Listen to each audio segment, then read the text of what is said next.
Hello guys, I hope you are all doing great. So today we are going to try the Huda Beauty eyeshadow look by Fake Palette.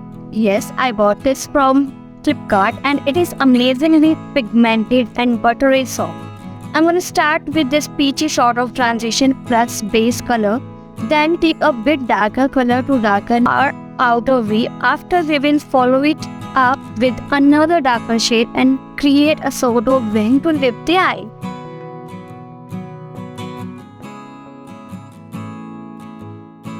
We will apply a glitter just on the middle of the eyelid and it will give a pop to the eye.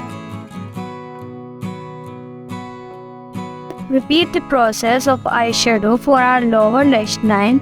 This binds up the whole eye look together.